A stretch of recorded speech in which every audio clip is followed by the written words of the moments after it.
Belum kelihatan ya? Iya, nggak kelihatan, Mbak. Oh, sorry, kabarnya belum aku balik. Oh, Nah, kelihatan kan? nah, kelihatan. Apa kabar, Bu? Alhamdulillah sehat. Mbak Eri gimana? Lama nggak ketemu. Alhamdulillah sehat juga. Gimana kabarnya yang lain, Leo dan Tris? Leo lagi batuk sekarang. Kalau Dia lagi musim sih. kalau suami sih lagi sehat-sehat aja dia. Tambah gemuk, tambah berisi malah. Gak apa-apa. Yang penting olahraganya jalan. Oh ya, tiap Sabtu.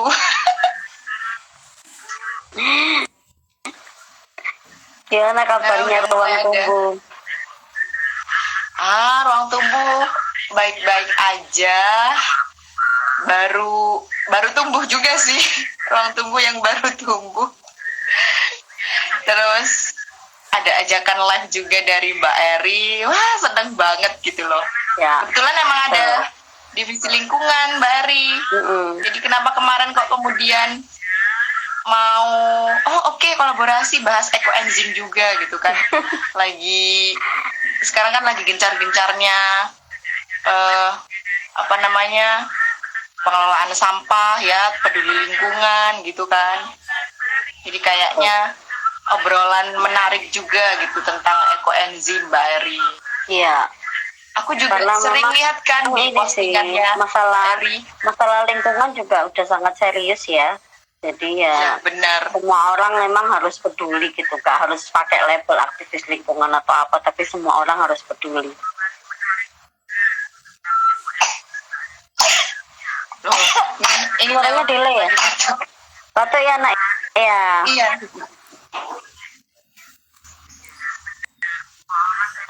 Iya, Leo lagi batuk.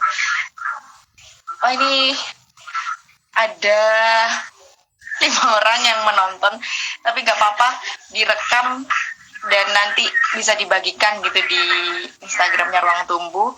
Siapa tahu juga yang nggak kesempatan nonton malam ini bisa nonton di rekamannya gitu ya, Mbak Eri ya. Iya, halo Kirana.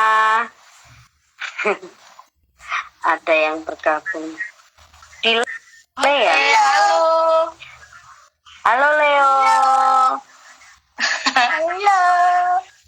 Halo. Halo.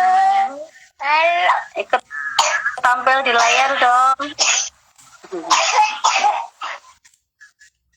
Kirana yang mana ini, Mbak? Dia udah keluar. Ya? Iya, sekarang keluar ya. Oh. Belum sih di sini. Oh, siapa ya? Masih delay nggak sih ini? Suaranya delay nggak? Nggak ya? Iya, suaranya delay kayaknya ini.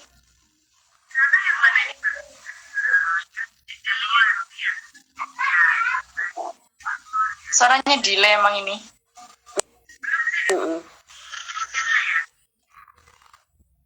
Ada Adit Ramadhani. Itu ini juga divisi kepemudaannya Ruang Tumbuh. Adit itu, Mbak. Hai. Apa kabar Adit?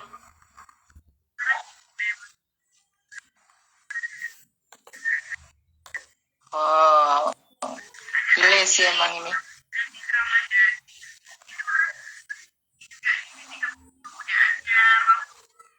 Ada siapa lagi nih? Oh, ada Tita Kalista Putri Fitriani ini juga. Mereka masih mahasiswa di Jember, UIN khas Jember. Ini di belakang nggak? Di belakang?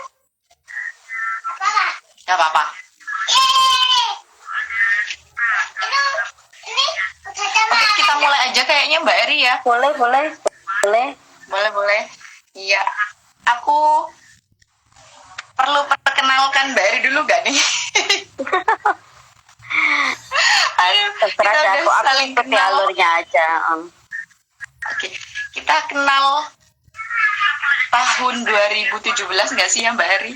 Iya, betul, 2017. Iya, di Stapa Center. Kangen Stapa deh jadinya.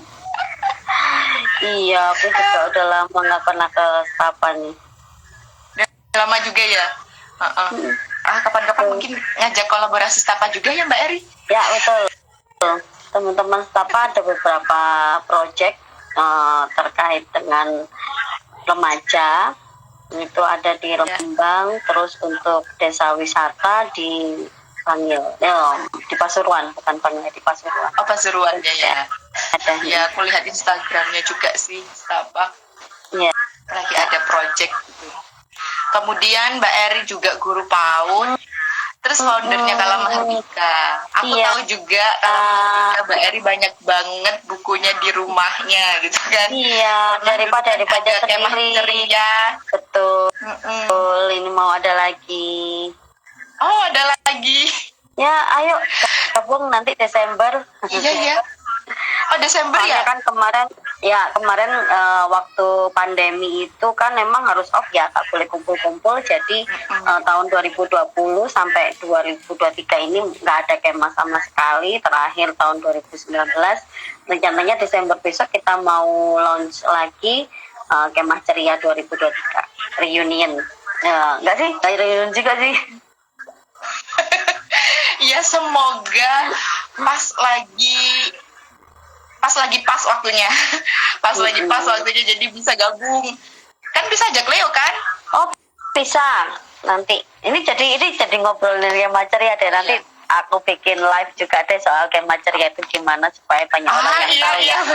Karena sudah banyak yang nanya-nanya kapan Kemah Cerianya ada lagi, kapan gitu. Jadi menjawab pertanyaan semua orang yang sudah merindukan Kemah Ceria. Nanti spoiler nih, tanggal 23 sampai 24 Desember Kala Mahardika kerjasama dengan PAHAD dan juga Stapa Center kita bikin Kemah Ceria batch 7.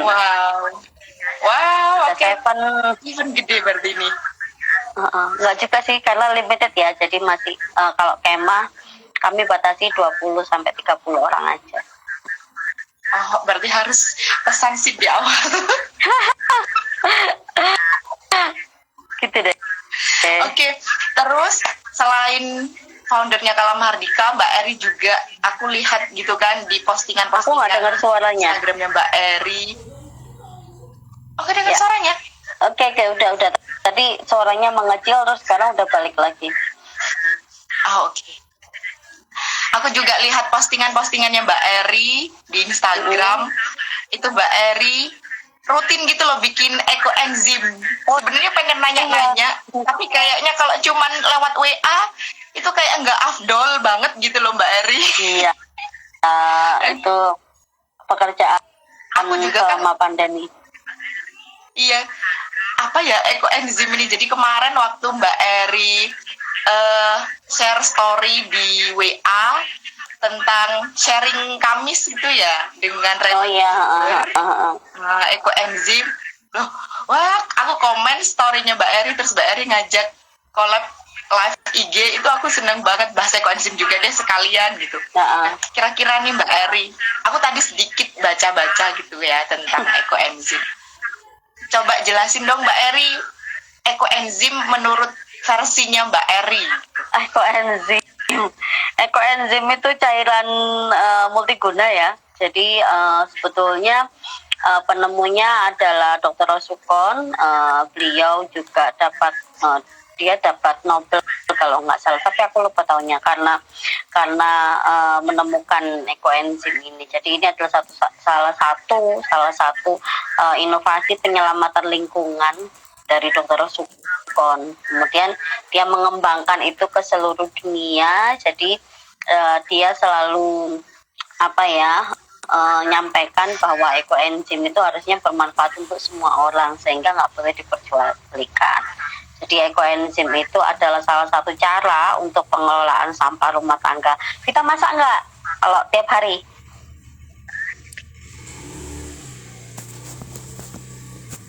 Aku kadang masak, tapi lebih sering Mbah sih yang masak. Mbahmu masaknya apa, Fit? Macam-macam ya, sayur, terus ya ikan, daging juga gitu. Tapi mesti ada sayur tiap hari sih. Ya, sampah sampah-sampah organik dari sayuran ataupun buah-buahan seringkali kan dibuang tuh, nggak ada kan orang makan wortel sama kulitnya. Ada sih kadang-kadang Iya. sama kulitnya nggak dibuang ya, atau makan buah mangga sama kulitnya gitu kan juga jarang ya, atau makan pepaya sama kulitnya gitu, makan semangka sama kulitnya kan enggak, cenderungnya kan kulitnya itu dibuang. Nah, Dokter Rosukon menemukan bahwa pada proses fermentasi tertentu selama 3 bulan, buah dan sayuran itu bisa memunculkan enzim yang sangat bermanfaat, tidak hanya bagi lingkungan tapi juga bagi kehidupan kita sehari-hari. Jadi aku mengenal ekoenzim ini waktu pandemi. Jadi waktu pandemi itu banyak sekali kelas-kelas by Zoom gitu ya, kelas online. Nah, aku ikut salah satunya, dan sebetulnya ekoenzimnya aku bukan ekoenzim ya, aku dulu kenalnya di pertanian organik itu nutrisi, tapi itu beda proses ya, beda kegunaan, beda manfaat gitu. Dan di ekoenzim ini aku melihat bahwa kalau waktu itu aku kebutuhannya untuk pertanian ya, tapi aku melihat bahwa dia potensi untuk digunakan untuk daily life gitu. Jadi ekoenzim itu simple, pemanfaatannya simple, cara menggunakannya simple, pemanfaatannya cukup banyak. Jadi sebetulnya kalau setiap orang itu bisa bikin ekoenzim itu setiap hari di rumahnya kalau dia punya sampah-sampah organik gitu. Kalau enggak, asal kamu punya tetangga yang jual jeruk peras, jual es buah gitu, kayaknya kulit buahnya bisa diminta deh untuk ekoenzim, karena itu yang aku lakukan. Oh gitu, itu salah satu tips bikin ekoenzim ya. Iya, betul. Harus berhubungan baik dengan tetangga berarti. Ya, itu salah satu fungsi sosial ekoenzim ya. Jadi kita jadi kenal tetangga, identifikasi ini tetangga yang punya jualan jeruk peras, ada tetanggaku itu jualan buah, dia biasanya jualan buah nanas gitu ya. Nanasnya kan biasanya ada yang dikupas gitu kan, mesti dibuang gitu. Itu awalnya, Mas boleh nggak tak minta? Oh boleh Bu, mau butuh berapa gitu. Aku dikasih langsung 2 karung. Buat apa banyak. Wah, jadi rezeki gitu kan. Oh iya, Orangnya jadi merasa berkah. sampahnya udah nggak ada di dia, Mbak Eri dia nggak merasa punya mendapatkan masalah, rezeki gitu kan ya. aku Wah, bisa dapat rezeki untuk bikin ekoenzim. Jadi sebiasa cara bikinnya spiritualisme simple gitulah ya. ya, cara bikinnya simple banget, manfaatnya juga beragam gitu. Ini sebelum aku juga pengen tahu sih Mbak Eri, misalkan nih ya mau bikin ekoenzim gitu, perlu takaran-takaran gitu nggak sih? Soalnya kan kemarin aku juga ada resep. Oh gitu ya. Aku kemarin juga ini bikin sabun dari lerak gitu kan, nyoba bikin sabun dari lerak buat cuci baju gitu kan. Jadinya kan jadi kayak sabun cair gitu. Nah, ada beberapa yang mencontohkan ada takaran-takarannya gitu. Ekoenzim juga sama gitu, Mbak. Iya, jadi ekoenzim itu bahan dasarnya adalah ada tiga macam. Yang pertama adalah sisa buah atau sayuran. Sisa buah atau sayuran ini harus yang masih segar, jadi nggak busuk ya. Dia barangnya yang masih segar. Jadi kalau kemarin aku dapat kulit nanas dari tetanggaku itu, aku juga masih memilah karena ada yang busuk masuk ke kompos, yang segar itu diolah menjadi ekoenzim. Sisa buah sama sayuran ini difermentasi dengan gula merah. Jadi gula merah bisa, gula merah tebu bisa, gula merah aren bisa, pakai molase bisa, tetes, kalau orang sini nyebutnya tetes. Tetes ya.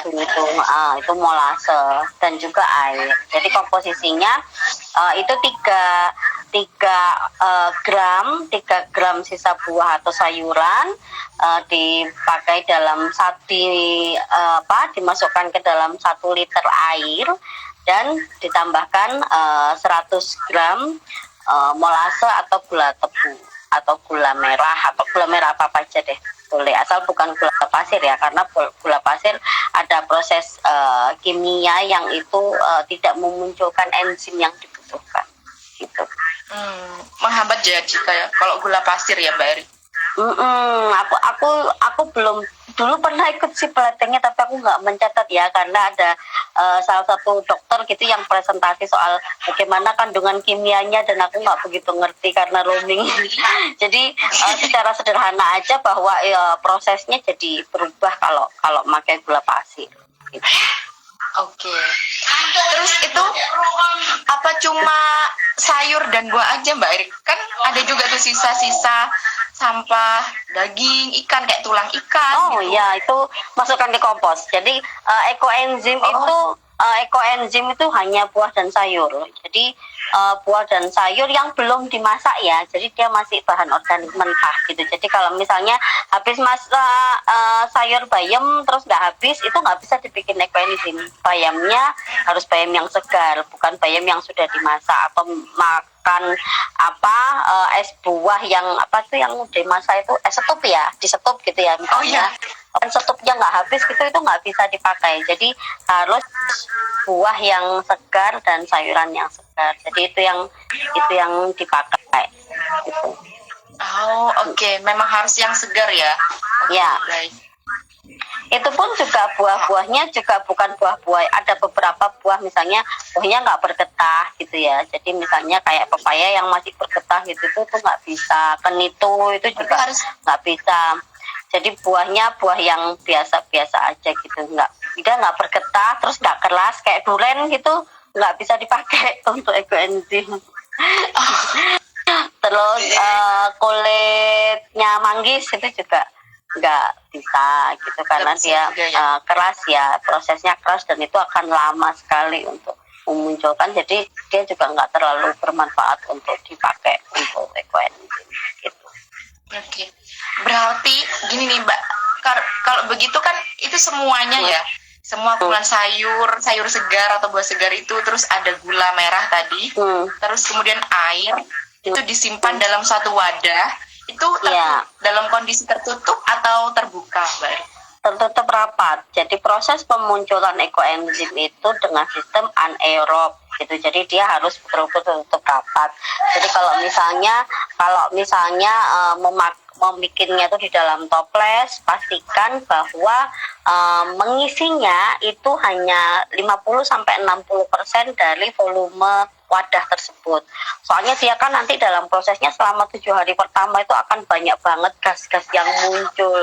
Aku udah pernah kena letusannya sampai sini benjol. Oh, aku pakainya di iya, karena kan kayak fermentasi gitu ya, Mbak. Proses fermentasi itu kan memunculkan gas gitu. Jadi bikin di galon gitu ya, galon bekas. Kemudian aku maksudnya nyoba ngulangi gasnya dengan membuka tutup botolnya. Ternyata kan aku ini nih kalah cepat sama si gas itu, jadi dia meledak gitu dan tutup botolnya kena jidatku. Lumayan sih gitu, tapi itu jadi pengalaman.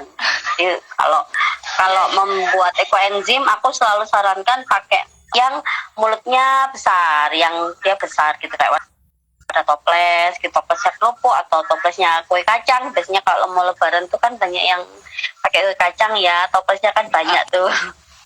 Itu pas untuk banyak satu kakak ya. Betul.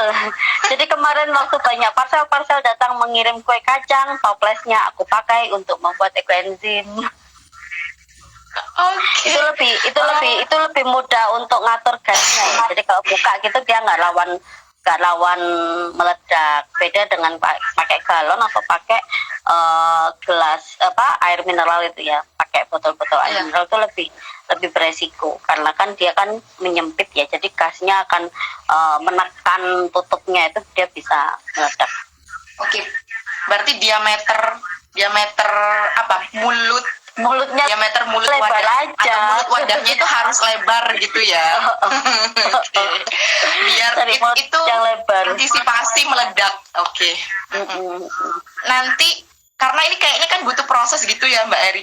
Oke, nanti teman-teman yang udah nonton terus yang belum juga, insya Allah nanti aku rangkum gitu hasil ngobrol malam ini biar teman-teman juga bisa mengaplikasikan bikin ekoenzim gitu.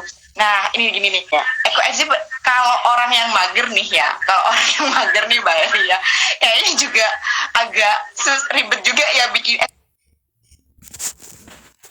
ekoenzim, harus bikin nyari sampah sayur yang masih segar, terus Nggak usah bikin gula cari, merah. kita rujaan aja rame-rame.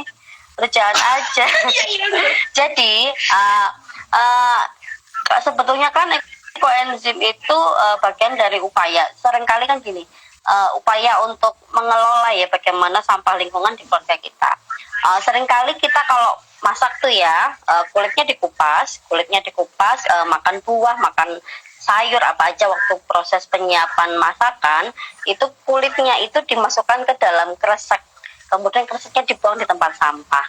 Seringkali kan gitu nggak sih? Aku juga. Aku udah berhenti melakukan itu karena itu adalah awal bencana yang kita rasakan sekarang. Sampai suhu kamar itu bisa sampai 34 derajat ya kalau di Ambulu itu. Panas Sama banget. di sini panas Ya. banget Mbak Eri, Masya Allah. Jadi itu salah satu kesalahan yang dilakukan tidak hanya oleh Vita dan aku, tapi dilakukan oleh jutaan orang gitu. Jadi bahan-bahan organik itu maaf, bahan-bahan organik yang masuk di dalam plastik itu kemudian memunculkan gas metana. Gas metana ini yang kemudian dia punya potensi untuk meledak, melepaskan gas metananya itu bisa membuat karbon meningkat gitu. Nah, ketika karbonnya meningkat, maka suhu udaranya jadi panas gitu. Nah, kalau yang buang sampah cuma aku aja sih mungkin nggak ngaruh ya, tapi karena yang buang sampah dengan model seperti itu ada jutaan orang, terus juga dilakukan selama bertahun-tahun, ya efeknya kita rasakan hari ini. Alhamdulillah aku sudah mulai insaf, tidak melakukan itu. Aku harus insaf. Kamu harus insaf sebelum nanti waktu dihisap. Vita, kamu berkontribusi untuk menaikkan emisi karbon yang membuat suhu ruangan kita jadi lebih panas gitu. Iya benar. Jadi aku juga salah satu orang yang untuk sampah organik ya Mbak Eri, untuk sampah organik itu memang ya gitu. Sampah organik dimasukkan ke dalam kresek lagi gitu kan, terus dibungkus gitu kan, baru iya terus dibuang ke tempat sampah gitu kan. Salah banget itu, apalagi buat sampahnya gitu ya. Ya, jadi ada dua hal yang aku lakukan untuk mengelola sampah organik di rumahku. Jadi kalau di rumahku itu ada beberapa pemilahan. Jadi sampah organik sama makanan yang kita makan itu masuk ke kompos. Untuk kulit-kulitnya itu yang bisa diolah, yang aku kalau misalnya sempat gitu ya aku bikin ekoenzim, karena ekoenzimku udah banyak ya, stok ekoenzimku udah galonan gitu ya, jadi aku bikinnya nggak daily lagi gitu. Aku punya banyak bergalon-galon. Wow, gitu kan. Pengen nanti Desember ikut kemah ceria terus lihat ekoenzim ya, nanti aku kirim posternya ya. Yang kedua, aku memisahkan sampah plastik yang masih bisa dimasukkan ke dalam ekobrik. Sudah aku masukkan. Kemudian memisah sampah plastik yang bisa dipakai untuk hal-hal yang lain gitu. Jadi misalnya kayak bekas air mineral gitu ya, bekasnya minum susu Yakult gitu-gitu tuh masih aku kumpulkan untuk kemudian disedekahkan ke bank sampah atau ke pemulung, karena kan yang kita buang itu kan jadi rezeki orang lain tuh. Terus ada juga kardus itu kan kita banyak banget ya, kardus itu mulai kardus undangan kawinan yang sekarang sedang ada banyak wisata terop. Terus, iya, jadi pusing juga kalau sudah hubungan internasional. Jadi mulai memilah itu dari rumah kita sendiri. Nah, itu yang membuat paling tidak beban dari TPA itu nggak terlalu berat gitu. Ini jadi kemana-mana nih pembicaraannya, nggak cuma ke ekoenzim ya. Karena emang menarik banget ya Mbak Eri, bahas lingkungan itu kan banyak banget gitu kan ya. Iya. Oke, ekoenzim. Gimana kalau kita sapa dulu sebentar, kayaknya udah mulai bergabung. Ada Mbak. Ada cukup banyak. Nima. Iya, cukup banyak ini ternyata. Halo Ima. Semuanya. Halo Mbak Ima.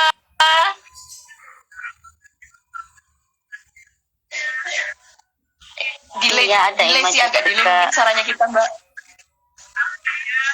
Oh, terus itu di situ ada Mbak Cemara. Mbak Cemara ini dari KI Lumajang, Mbak Eri. Oh ya, teman-teman. Kemarin kayaknya Jember baru ada ini deh, KI Jember. Ya, Jember.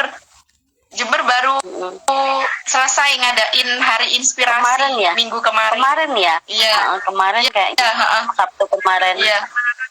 Weekend kemarin. Oh, terus itu ada Mbak Aini juga. Aulan dari nih siapa ya kira-kira? Siapa? Novisari. Halo Novisari. Halo. Terus ini Saidli MR. Kayaknya ini juga teman-temannya dari Instagramnya Mbak Eri juga sih. Oh ya, aku nggak bisa lihat tuh di sini, cuma kelihatan Ima aja sama Nur Aini Fitri. Oh itu Mbak Nima, salam. Halo, salam dari Jepara. Halo. Halo Ima. Apa kabar anak-anak?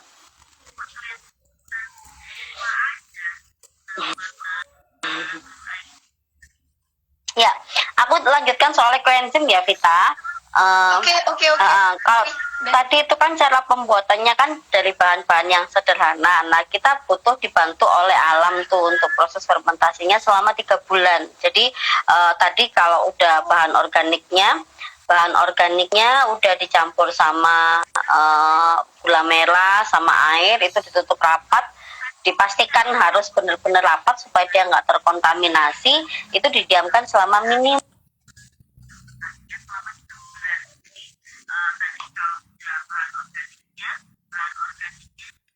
Oke, tadi agak ngelag Iya. Mbak Eri.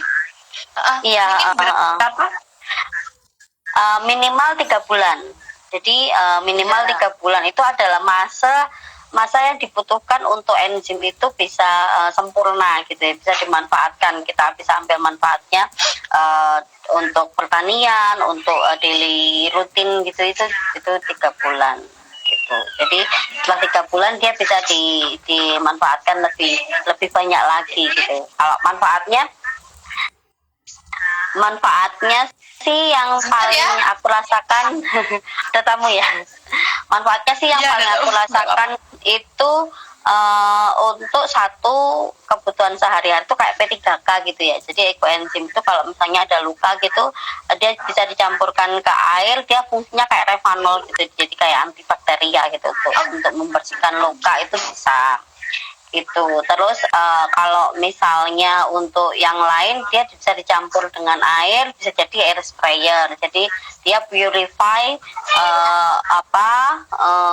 bakteri-bakteri itu bisa hilang gitu ya di dalam rumah. Terus juga banyak banget sih kalau untuk pertanian untuk pertanian dia juga bisa untuk hormone booster ya untuk tanaman gitu. Halo Leo pengen ikut ya? Ayo dong, kelihatan tampil di layar. Tampil di layar dong Leo. Sini. Leo mau ikut? Sini. Sini. Ya. Lah, halo Leo. Kamu patris banget sih. Ibunya jadi nggak ada ini. Ibu diobong. Ibu. Iya, nanti nggak punya ibu gimana? Patris ya. Ya. Adik minta tolong dibuka juga. Ya di belakangnya. Ayo di belakang kayaknya ya. Masih mau ininya duduknya. Masih mau tampil dia. Ya.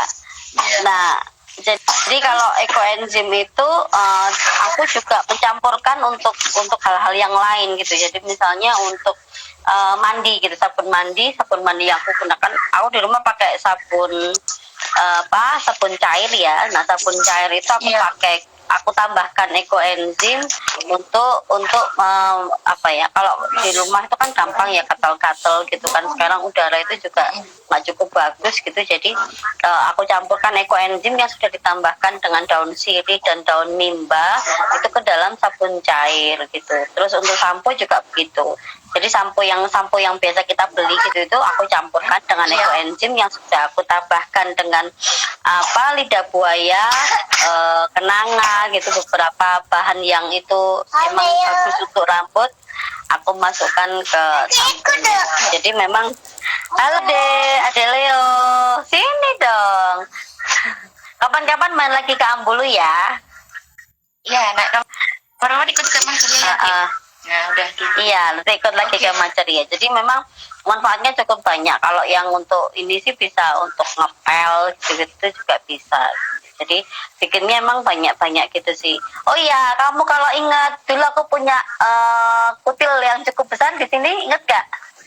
Kita ingat gak? Iya, Dulu kan aku banyak banget ya. Aku punya milea banyak banget di leherku itu. Itu alhamdulillah aku rajin kompres. Gak ada, bersih dong, bersih dong. Ini yang bisa aku sombongkan dari ekoenzim. Karena aku kan tidak pakai ini ya, aku kan tidak telaten ya kalau perawatan gitu ya. Jadi aku baca bahwa dia bisa untuk membersihkan kulit gitu ya, untuk luka-luka kulit gitu. Aku coba, jadi aku coba rutin nempelkan ekoenzim yang aku taruh di kapas gitu, aku tempelkan ke milea-mileaku itu yang ada di leher. Alhamdulillah 2 hari rutin gitu ya, 2 malam gitu, malam ketiga udah pada lepas-lepas aja semua. Aku juga cuma aku nggak berani pakai yang di sekitar mata ini karena aku takut nanti kalau kena mata aku nggak tahu resikonya. Jadi itu memang cukup bagus ya. Terus luka-luka eksim gitu, anakku pernah kena eksim, itu luka eksimnya itu aku kasih ekoenzim, dia juga sembuh gitu. Terus waktu COVID itu kan aku ini sempat kena COVID ya, waktu itu aku rutin terapi merendam kaki dengan ekoenzim tuh airnya jadi pekat gitu ya. Jadi aku kok bisa gitu ya. Tapi mungkin itu proses deteknya seperti itu ya. Begitu. Jadi manfaatnya cukup banyak. Manfaatnya sangat banyak. Oke, tadi sebenarnya aku mau nanya sebenarnya seberapa penting sih ekoenzim gitu. Tapi ternyata Mbak Eri udah ceritain sedemikian detail juga gitu kan. Terus ini Mbak, berarti apa penggunaan ekoenzim ini untuk luar ya? Kalau diminum nggak bisa ya, nggak boleh ya? Oh nggak bisa, nggak boleh. Jadi emang kalau ekoenzim itu hanya untuk pemakaian luar. Jadi kalau yang untuk kita konsumsi, itu ada yang namanya fruit enzim. Jadi dari buah-buahan.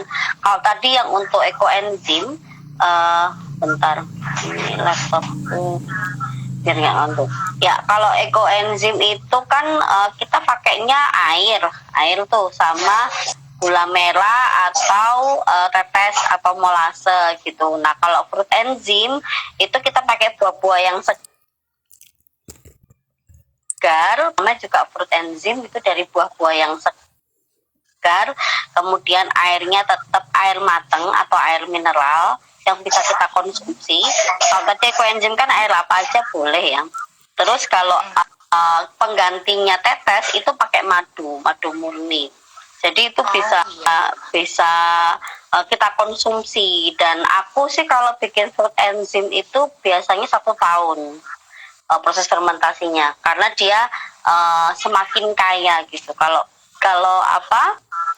konsumsinya sedikit aja. Kalau aku sih biasanya seminggu itu sekali gitu ya, 1 sendok fruit enzim itu aku masukkan ke air gitu, air biasa aja sih kalau aku, terus diminum itu seminggu sekali. Tapi kalau lagi tubuh nggak sehat gitu ya, itu bisa minum 2 hari sekali gitu.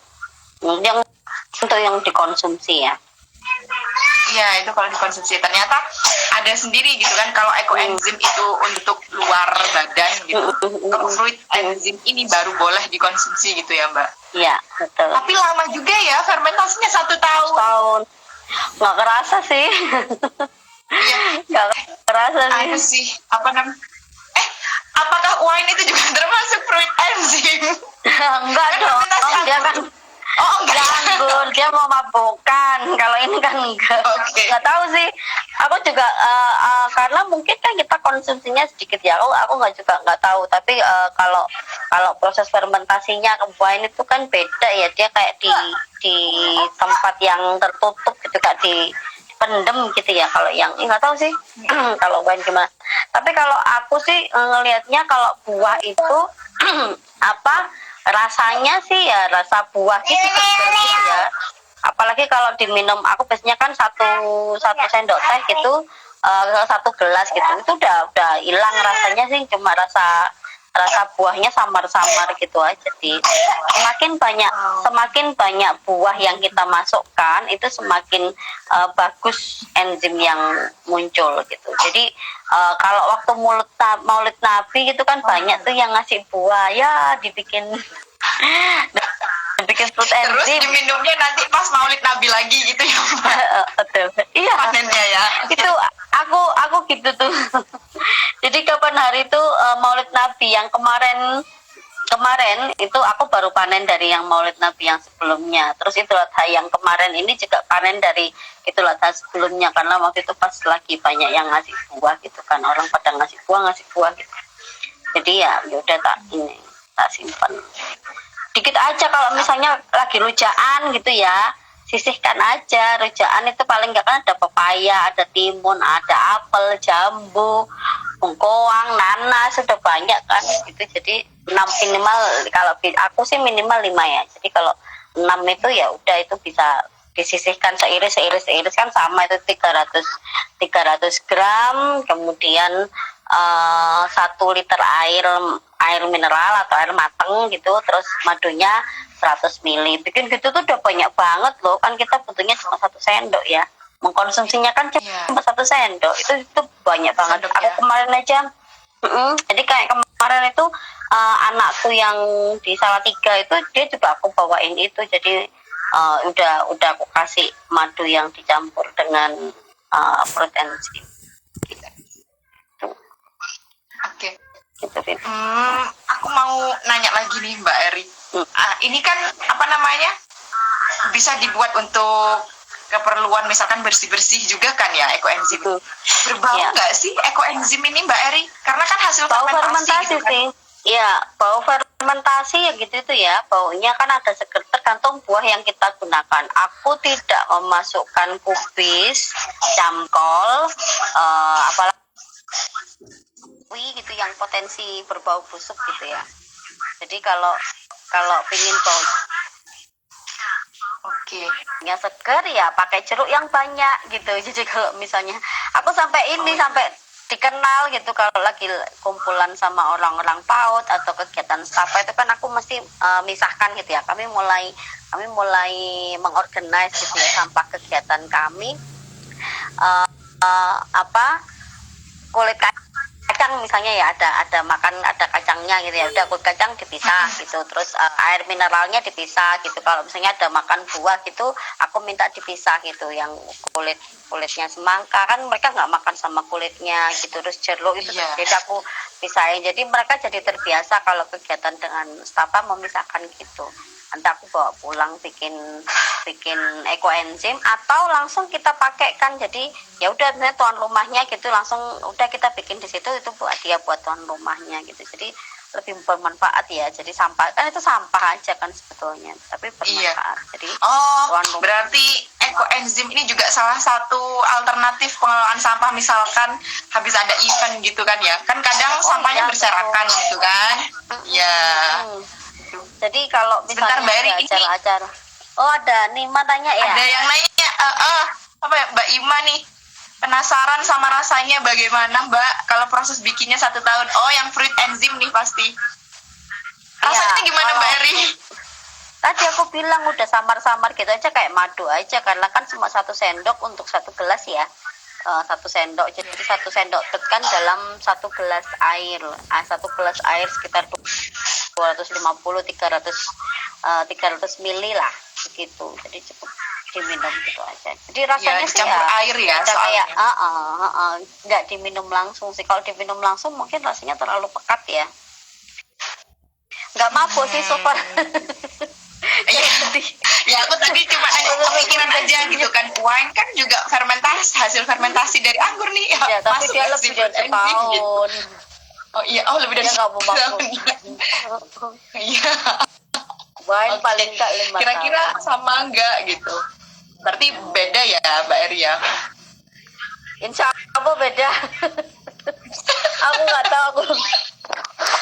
Kalau kalau apa? Oke. Kalau nanti coba aku tanya-tanya konsultasi juga deh sama teman-teman yang mungkin lebih tahu gitu ya bagaimana ini. Soalnya kan kalau kemarin kami kan diskusinya kan dengan orang-orang yang bukan orang Indonesia ya. Jadi aku pernah ikut satu workshop gitu soal ekoenzim dan fruit enzim. Itu narasumbernya dari Malaysia, dia juga Chinese sih, dokter Joen Un, apa sih namanya, agak susah namanya siapa ya, Susah namanya. Joen Un. Dokter yang ini dokter Sukon, yang ini dokter Joen Un itu. Jadi aku pernah ikut. Dokter Joen Un itu muridnya dokter Sukon, jadi dia yang kemudian mengembangkan itu ke banyak, termasuk dia di Malaysia dan di China itu beberapa provinsi, beberapa kabupaten yang ada di sana membuat kebijakan bahwa dalam satu unit rumah tangga minimal mereka memiliki 10 liter ekoenzim dan memiliki 1 liter klasik fruit enzim itu ya, sebutnya klasik enzim atau fruit enzim. Jadi itu yang itu bagian dari kebijakan pemerintah, karena itu untuk kebutuhan sehari-hari dan juga untuk kalau kemarin itu sempat misalnya ada kebakaran gitu ya, terus kemudian ada luka bakar, itu bisa jadi kayak P3K. 10 mili itu 10 liter itu kayak jadi P3K mereka untuk kebutuhan sehari-hari. Untuk mencuci sayur itu juga bisa mencuci sayur dengan ekoenzim, dia bisa menghilangkan zat-zat kimia yang melekat di buah dan di sayuran. Begitu kita. Keren banget ya, sampai jadi kebijakan gitu loh Mbak Eri. Jadi kan pemerintahnya berarti kan mendukung ya gitu loh. Iya. Kalau di sini itu apa yang terjadi setiap kali saya melakukan pelatihan ekoenzim, yang terjadi orang-orang minta semua ekoenzimnya, tapi ayo bikin yuk gitu. Aku minta aja deh. Aduh gimana sih ya? Negara 62 kok gitu. Aduh. Aku pengen bikin dulu, baru kemudian aku berbagi. Aku juga sama sih, aku kan mulai pakai lerak juga karena kemarin kayak gimana kalau sabunnya aku ganti lerak gitu kan. Tapi aku trial and error gitu loh. Ekoenzim itu bisa juga. Jadi aku membuat untuk lebih hemat ya, itu aku membuat ekoenzim dari lerak. Jadi khusus. Jadi bahan-bahan tadi kan 300 gram bahan organik, kemudian 1 liter air, kemudian 100 gram gula merah, itu ditambahkan lagi satu bagiannya itu adalah lerak. Jadi leraknya adalah 100 gram. Jadi itu bisa dipakai untuk mencuci. Memang nggak berbusa ya kalau mencuci pakai lerak itu, tapi kalau udah kotor itu air rendemannya kita nggak usah ikut nyuci gitu ya, direndam aja di mesin cuci gitu tuh, diputar-putar gitu aja, itu airnya bisa ketahuan kalau airnya justru lebih pekat gitu. Kalau kotor banget gitu ya airnya emang kotor, tapi dia nggak berbusa memang kalau pakai lerak. Dan aromanya kan aroma ekoenzim gitu ya, aroma kecut-kecut gitu. Jadi kalau di keluarga aku sih kadang-kadang anakku jadi nggak mau ikut nyuci, baunya kok gini sih Bu. Iya, kemarin itu aku tapi nyoba. Kalau setelah dipilah sih nggak bau sih. Iya, nggak bau. Aku nyoba kemarin itu yang jadinya kan cair gitu kan, dibuat mencuci, buat merendam, emang nggak berbusa Mbak Eri. Jadi kayak direndam air biasa, tapi memang airnya itu lebih kotor. Setelah dibuang, aku kan pakai cuci tangan ini ya aja. Terus tanya lagi, aku mikirnya gini, apa nanti leraknya nggak usah direndam ya, nggak usah direndam. Kalau aku lerak itu biasanya aku masak, jadi aku rebus dulu. Kita direbus dulu nggak? Langsung? Iya, tak rebus dulu. Ya, direbus. Setelah direbus, didiamkan selama 24 jam, terus diperas-peras gitu, langsung keluar buihnya kan. Itu yang kita pakai untuk mencuci baju maupun mencuci piring. Cuman aku pernah coba bikin agak banyak, tapi ternyata kalau agak lama, lebih dari 1 bulan gitu, baunya jadi berubah gitu ya. Jadi aku bikinnya cenderungnya dikit-dikit. Sekarang aku udah nggak Oke. punya produsen lerakku karena harganya melangit dan aku belum menemukan orang yang jual lerak lagi yang bisa aku dapat bijinya. Oh iya, jadi untuk lerak itu aku Oh. menanam. Jadi aku menanam biji leraknya. Kemarin itu berhasil dari semua yang aku tanam itu 7 berhasil. Itu aku donasikan ke orang-orang yang punya lahan untuk lerak. Jadi ya kalau aku kan nggak mungkin tuh nanam lerak di rumah, jadi ya aku kasihkan ke beberapa teman yang memang dia punya lahan untuk lerak itu supaya nanti lebih banyak. Karena sekarang juga udah sangat sedikit ya yang ada tanaman lerak. Aku masih punya satu di halaman rumahku, tapi masih 10 cm. Iya, kemarin itu aku order online Mbak leraknya. Soalnya kan aku nanya-nanya sekitar orang sini kayak Dapat Mbak yang bijinya nggak? tua gitu. Dapat bijinya nggak? Nggak ada. Oh, udah bersih ya? Gimana? Udah bersih ya? Iya, udah bersih sih. Udah nggak Ya. berbiji gitu. Aku pesannya nggak berbiji gitu. Ya, aku Dari situ bodoh rata-rata gitu. rata-rata emang jualnya nggak berbiji. Karena kalau bijinya itu juga tadi itu, jadi bisa ditanam lagi ya. Kalau penjual kadang kan nggak mau. Padahal juga itu pasti lama banget ya untuk berbuah. Sekitar 6-7 tahun baru berbuah gitu. Tapi aku senang sih soalnya kan udah punya tanamannya ya. Paling nggak kan mereka beli tanaman itu gitu kan. Banyak orang yang nggak tahu, aku juga nggak tahu tanaman lerak itu seperti apa. Baru tahu setelah menanam sendiri baru tahu oh seperti ini daunnya gitu. Iya. Itu sih. Jadi Tanaman sebetulnya apa sih manfaatnya sekarang Mbak? ya kalau dulu sih mbahku itu kalau nyuci kain-kainnya itu sewek-seweknya itu dia pasti pakai lerak. Terus kalau disimpan di lemari itu dikasih akar wangi. Itu mbahku banget. Oke. Dan lerak itu bisa dibuat ekoenzim juga Iya, gitu ya. bisa dibuat ekoenzim. Jadi itu akan lebih sedikit. Jadi kalau kita mencuci baju, mencuci piring itu juga bisa dicampurkan karena kan dia selain ekoenzimnya bisa dicampurkan dengan sabun. Ini kan leraknya udah mengandung sabun tuh, jadi dia bisa dipakai langsung. Gitu. Oke. Di kulit juga nggak bikin kasar. Udah banyak ngobrol. Di kulit. Mm-mm. Oke. Ini kan udah banyak ngobrol ya Mbak Adi tentang ekoenzim sampai kemana-mana juga sih, sampai tadi ada tambahan Betul. fluid enzim kan ya. Ya. Sampai tahu juga ternyata lerak itu juga bisa dibuat ekoenzim. Iya. Mungkin nih teman-teman ada yang mau nanya gitu ya. Oh sebentar itu Mbak Ima nanya lagi Mbak. Iya. Lerak Ya. kalau dipakai sabun langsung gimana Mbak pengalamannya? Cuci piring atau baju katanya? Ya tadi itu Kalau langsung ini berarti ya nggak ada cair.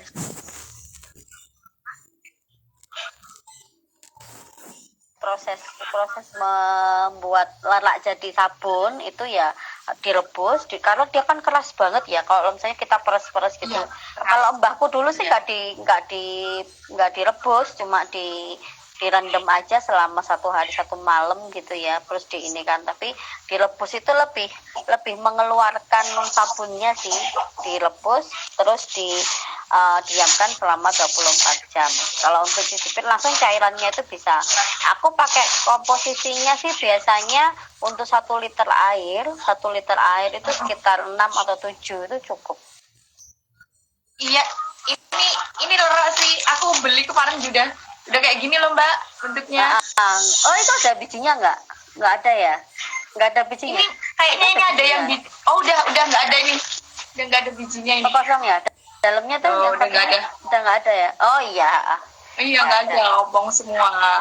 Bijinya keras banget. Gini. Iya ini keras banget emang ini. Terus ini aromanya tuh kecut gitu sih. Ini kecut. Kecut. Dia lengket-lengket gitu ya? Mana sih kecut? Iya lengket-lengket gitu. Aku kemarin beli segini. Udah aku pakai sedikit sih ini tapi udah kalong gitu. Itu 1 kilo? 1 Pakai kilo? nyoba. Iya deh kayaknya ini 1 kilo. Aku kemarin belinya 1 kilo tuh kayaknya berapa 30 berapa gitu 36 atau 7 gitu. Kalau teman-teman mau nanti coba aku bagikan linknya nggak apa-apa sih karena memang kayaknya sudah jarang banget yang nanam lerak sih Mbak. Iya, aku nyari yang nanam sama bijinya, yang jual sama bijinya sih belum nemu. Temanku itu Iya, coba nanti. udah ini temanku itu yang aku biasa beli itu, dia cerita sekarang harganya udah meningkat banget karena banyak orang yang semakin butuh leraknya ya, jadi dia Iya. nggak jual lagi gitu. Padahal aku seneng banget karena kan aku selalu nanam kan bijinya. Nggak apa-apa, dia lebih tadi kamu sekilo segitu ya, aku lebih murah sih karena Iya. kan sama bijinya ya, karena sama bijinya jadi kan harganya kan nggak betul-betul ya apa, beratnya nggak semua leraknya itu tapi ada bijinya gitu. Mm-mm. Iya, bener banget. Ada yang nanya lagi nggak ini? Oh, ada KPI Jember juga ikutan gabung sih ini, Mbak. Halo, banyak banget ternyata. Ada Mbak Maya. Iya. Mbak Maya apa kabar? Bunda Eni juga. Halo Pak Ini Hasan, teman-teman Pak yang Hasan juga gabung. Pak Hasan ini sih guru, salah satu guru di sini juga, Mbak. Lagi ikut kompetisi guru, apa ya, konten kreator gitu sih. Mbak Rini, CU gabung Oh, juga. iya, Halo Akita. Mbak Rini. Iya, ini Rini bergabung gitu. Oke. Sebetulnya kalau Banyak yang gabung bikin, juga ternyata. ya sebetulnya kalau semua orang bikin itu paling tidak beban lingkungan kita berkurang ya. Jadi Iya. nggak semakin. Halo Rini. Oh itu. Halo Mbak Rini. Kemarin juga apa namanya, rupanya teman-teman CU juga lagi bikin sabun dari Ya, organik sih, sampah juga itu ya, juga dari bisa. mungkin. Jadi ekoenzim itu salah satu bahan turunannya itu juga bisa dibuat sabun padat. Kalau aku campurkan, tapi bikin sabun padat itu bisa kan. Kalau sabun itu kan yang lebih ramah itu kan yang memang kita bahan dasarnya betul-betul dari minyak gitu ya. Minyak itu kok bisa sih minyak dibuat sabun gitu ya, bisa banget memang ada proses kimiawi, tapi kimiawinya juga kimiawi proses yang aman gitu ya, hanya menggunakan NaOH saja. Nah itu dicampurkan dengan ekoenzim. Kalau aku sih biasanya kalau bikin kalau praktek untuk membuat sabun itu aku tambahkan daun mimba, karena daun mimba dan sirih biasanya. Daun mimba dan sirih ini bisa untuk ngurangi gatal-gatal. Oh iya. Aku biasanya pakai itu, tapi kalau misalnya mau untuk yang lebih moist gitu itu pakai lidah buaya gitu. Jadi memang kalau bikin sabun dari ekoenzim kita harus memastikan ekoenzim itu sesuai dengan kebutuhan kulit kita. Jangan sampai nanti misalnya terlalu banyak, misalnya aku bikin nanas nih karena nanasnya banyak banget, tapi aku ingin bikin sabun. Nah kalau nanas itu dipakaikan pada sabun, nanti dia akan ke kulit jelek ya. Kalau nanas itu kan bikin kering gitu kalau nanas, jadi nanas nggak baik Mungkin untuk karena sabun. keras gitu Jadi kalau mau misalnya membuat sabun dengan menggunakan ekoenzim, bahan-bahan dasar pembuatan ekoenzimnya bisa dari pepaya, bisa lidah buaya, bisa jeruk, ya. bisa gitu. Jadi sejak awal memang kita bikin ekoenzimnya nantinya akan dibikin untuk sabun, karena kalau nggak gitu nanti kulit kita sendiri yang bisa ini ya, bisa kena kering dan rusak gitu ya, luka ya. benar. Kalau nanas emang tidak disarankan untuk kulit gitu. Tapi dengan testimoninya Mbak Eri tadi yang apa, dulu yang sempat di lehernya ada benjolan-benjolan, apa sih apa namanya Mbak Eri? Milea. Ya. Kutil. Ini penuh banget. Iya, 3 hari udah karena 3 hari udah ini ya, hilang ya Mbak Eri. Hari ketiga berarti hilang. Kan skincare alami gitu kan, nggak perlu beli skincare yang mahal-mahal banget, bikin sendiri di rumah dari aja. Akhirnya juga dari sampah yang kita hasilkan. Jadi, dan dia nggak muncul lagi mileanya. Cuma aku itu tadi sih, aku belum berani karena kan ini deket banget dengan mata ya, takut Ya, aku belum pernah baca penelitian. Kalau sebetulnya ada teman-teman KPI Jember itu termasuk salah satu yang mengembangkan untuk pembuatan toner dan masker dengan menggunakan ekoenzim, teman-teman KPI Jember.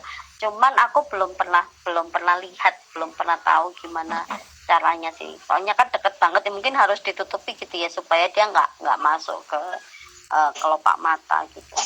Kelopak matanya, iya. Gitu sih. Oke. Mbak Eri, ini ternyata udah hampir 1 jam kita ngobrol, Iya, nggak kerasa ya. banget, karena obrolannya itu daging semua, nggak sih? Keren banget. Apa namanya? Jadi banyak bahas ekoenzim itu banyak banget manfaatnya gitu, segitu pentingnya gitu kan. Prosesnya 3 bulan, bener cukup lama, 3 bulan. tapi setelah ada bisa dipakai untuk keperluan sehari-hari gitu kan, sampai keperluan badan pun kita bisa pakai ekoenzim. Iya. Untuk waktu pertanian itu, juga bisa. Jadi untuk COVID itu aku jadi rumah sakit di Jember itu sampai sempat kekurangan sanitizer gitu ya, untuk membersihkan kamar mandi segala macam, untuk membersihkan rumah sakit ya. Banyaknya